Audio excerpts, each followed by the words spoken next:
जी फरार छै सोहना के लेके रमन जी फरार छै रमन जी फरार छै। Music by Ramdev Yadav. ढेर दिन से चले छल प्यार वाला मेटर कोई बेरी एकर धराल छल लेटर कोई बेरी एकर धराल छल लेटर।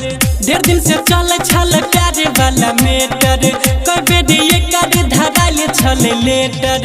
सुन लहो भैया एगो नया समाचार छै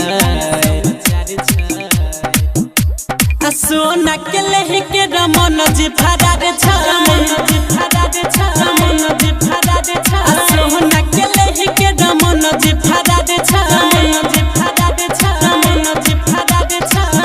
आर रिकॉर्डिंग स्टूडियो अग्रोपट्टी सोना के लेके रमन जी फरार छै। सोहना के प्यार में छलै रमन जी पागल दिन में नहीं सुतै रहै रातियों के जागल रातियों के जागल। सोहना के प्यार में रहै रमन जी पागल दिन में नहीं सुतै रहै रातियों के जागल। लव के देवता एकरा देह पर सवार छै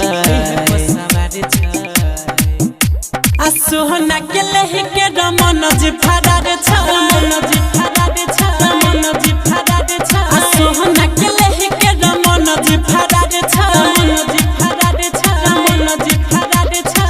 म्यूजिक बाय रामदेव यादव।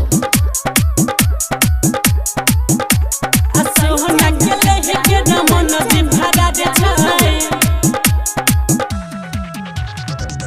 पता न चलै केनी लह गेल दूर रे आ प्यार के मजा लुटै होतै भरपूर रे होतै भरपूर रे। पता न चलै केनी लह गेल दूर रे प्यार के मजा लुटै होतै भरपूर रे।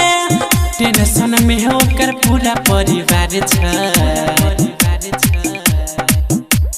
सोहना के लेके रमन जी फरार छै रमन जी फरार छै रमन जी फरार छै फलाना के बेटी जोड़े रमन जी फरार छै रमन जी फरार छै रमन जी फरार छै। Mix by MR recording studio.